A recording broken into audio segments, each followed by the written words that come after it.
علماء و سلف ویلي دي وایي که درې شیان نه وی په دنیا کې د انسانانو به د تکبر په وجه باندې وایي دا سر نه وی ټیټ کړی. لو لم یکن ثلاثة اشیاء لم یطئ الانسان رأسه، که چېرته درې شیان نه وی د انسان به سر به نه وی کده کړی، سخت تکبر به کړی وی. اول المرض والفقر والموت، یو د هغې نه مرض دی، که مرض په انسان نه راتللی دې نه متکبر جوړېده. دویم نمبر کې د مرض سره سره فقر او غریبي، که چېرته په انسانانو باندې غریبي نه راتللی دا بیا متکبره جوړېده، سر یې نه کده کو. او دریم چې دی مرګ دی، که چېرته د مرګ د انسان مخې ته نه وي او همیشه دپاره په دنیا کې ژوندی وي دا انسان، نو خامخا او ضرور به ضرور به د انسان نه متکبره جوړېده. دونه لوی متکبر ته وته چې بیا به د سر نه وی کته کړی، دونه غټ متکبره ته جوړېده. علماو ویلي دي چې کله انسان آخرت نه را یادوي او انسان قبر نه را یادوي او مرګ نه را یادوي، او یو خدا کار کېږي چې د انسان زړه خرابېږي. د مرګ نه چې انسان غافل وي نو د انسان زړه خرابېږي، زړه کې سختوالی او قسوت راځي. دویم هغه انسان چې مرګ نه را یادوي، الله رب العزت د نیک عملۍ توفیق وله نه ورکوي، د نیکۍ توفیق وله نه ورکوي، همیشه دپاره په بدۍ کې به روان وي. د نیکۍ توفیق او د نیکو اعمالو توفیق به ورته نه میلاویږي. دریم دی انسان چې مرګ نه را یادوي، دا به د دنیا سره محبت والا جوړېږي، د دنیا مینه بیا زړه کې واقع کېږي، د الله او د رسول او د آخرت مینه به د انسان د زړه نه وځي. همدارنګه څلورم نقصان یې دا دی چې انسان کې تکبر پیدا کېږي، لوی په انسان کې پیدا کېږي، ځان او د غټ سړی ښکاري کله چې مرګ نه را یادوي یو انسان. علما ویلي دي چې د زړه د جوړېدلو لپاره یو ښه ذریعه اعدام ده چې انسان وخت په وخت باندې چې د مرګ را یادوي، او وخت په وخت باندې چې د انسان خپل عاقبت ته چې سوچ کوي، په دې سره د انسانانو زړونه جوړېږي. یو انسان به چې د دنیا په زندګۍ کې به کله بې بالښته ناست نه وي، بې تکیه به کله ناست نه وي، همدارنګه بې توشکه به کله ناست نه وي. داسې وخت به راشي د انسان باندې چې د هغې بالښت به بې خاورې وي، او د هغې بستره چې دی بیا بې خاورې وي، او د هغه ټول پروګرامات به د خاورو سره خاورې شي. یو انسان دی چې دنیا کې به په قالینو کښېني، په ډبل بیډو به کښېني، ډېر ناشنا خوراکونه او څښاکونه او طعامونه به مخې ته پراته وي، لیکن سبا داسې ورځ را روانه ده زما غرونو چې د دې انسان بالښت به هم خاوره وي، توشک به هم خاوره وي، بړستن به هم خاوره وي، او د هغه ښکلا او د هغه پالنګونو په ځای باندې به تورې خاورې د انسان به سر شي. د هغه سختۍ او د هغه خوراکونو په عوض کې به الله چینجي وله ورکړي. الله رب العزت به په دې باندې ماران لړمانان الله دې موږ او تاسو دې وساتي، دا به ورباندې مقرر شي، او د هغه بجلین او د هغه رڼاګانو په عوض کې به دې انسان ته ضرور به ضرور تیاري ور په برخه کېږي، ضرور به ضرور به دا په تیاره کې پروت وي.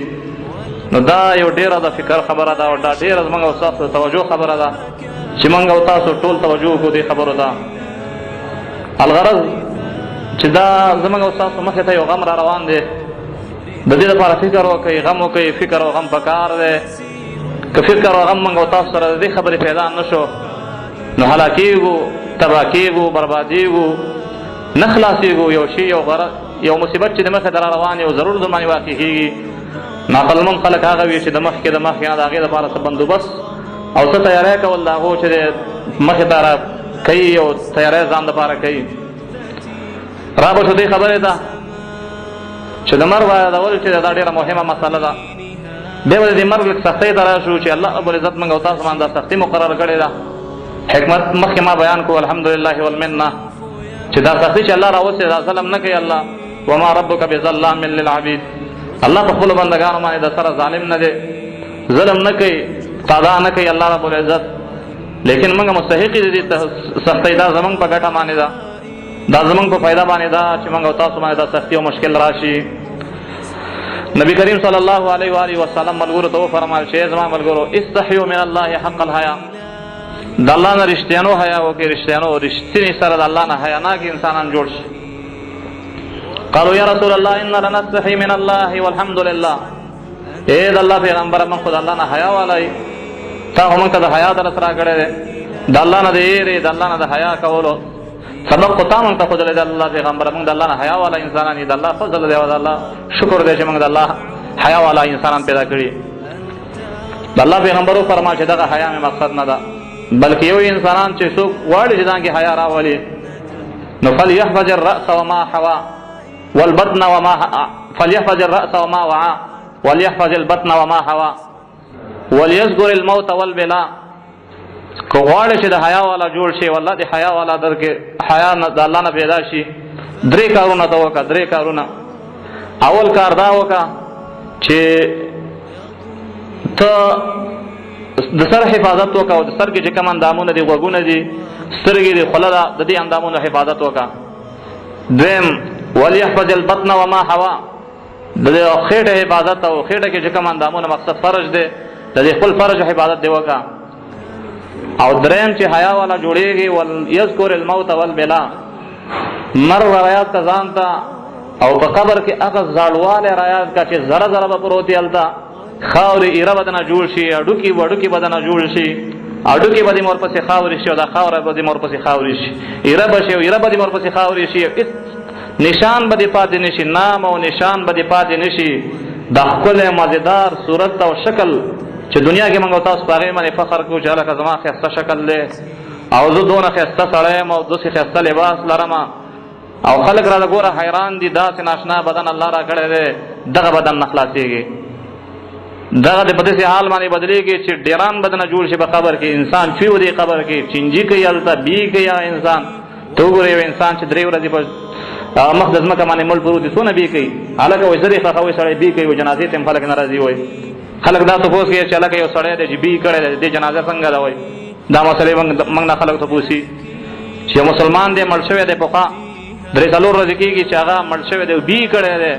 د وینا که سړي من جنازه وکړو کوي نو کو تاسو وګوره دا ډېر د عبرت خبره ده موږ او تاسو لپاره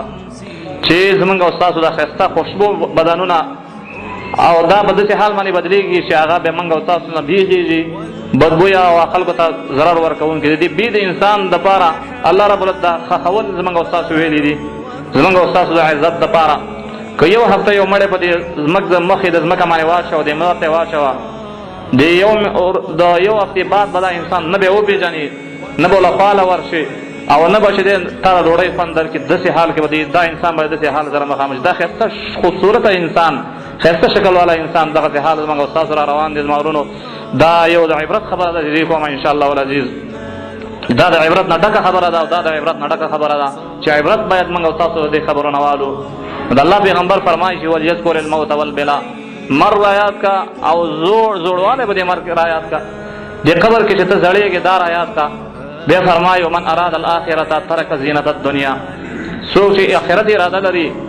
د آخرت اراده لري نو ترک زینت الدنیا د دنیا زینتونه او د دنیا ډولونه او د دنیا عهدې او د دنیا کرسۍ او دنیا منډې تړلې او دنیا پسې لیونتوب دا نه کوي وی دا پرېږدي دا نه کوي